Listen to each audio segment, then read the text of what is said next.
જય શ્રી રામ, જય ગૌ માતા। અમે લોકોએ તારીખ 21ના રોજ સવારે 5 વાગે નવી વસાહતની અંદર એક ઘરની અંદર ગૌ માંસનું કટિંગ થઈ રહ્યું હતું। એ સમયે અમારી ટીમ દ્વારા ઓચિંતા ચેક કરવામાં ગયેલા અમે લોકો।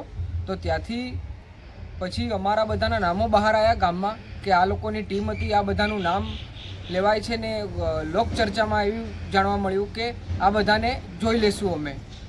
અને અમારી ગૌરક્ષકની ટીમમાં એક તો હું પોતે મિલિંદ દરજી, પછી દિશાંતભાઈ પંચાલ, લોકેશ મહારાજ, રવિ અગ્રવાલ, મનીષભાઈ દરજી, તરુણ માલવી, સેગલભાઈ પંચાલ, પ્રતિક પંચાલ, પ્રતિક કલાલ અને એમ બધા અમે ગૌરક્ષકની ટીમ દ્વારા ગયેલા હતા।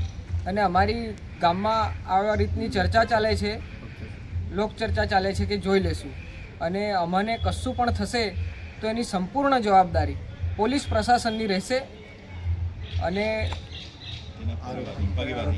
આરોપીઓની અને એમના પરિવારની રહેશે।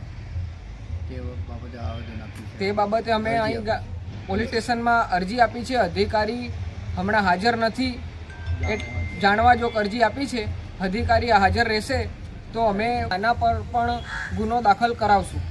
મારું નામ છે મિલિંદ કુમાર મિતેશભાઈ દરજી, ફતેપુરા। શું જવાબદારી છે તમારી? મારી જવાબદારી ગૌરક્ષકની છે।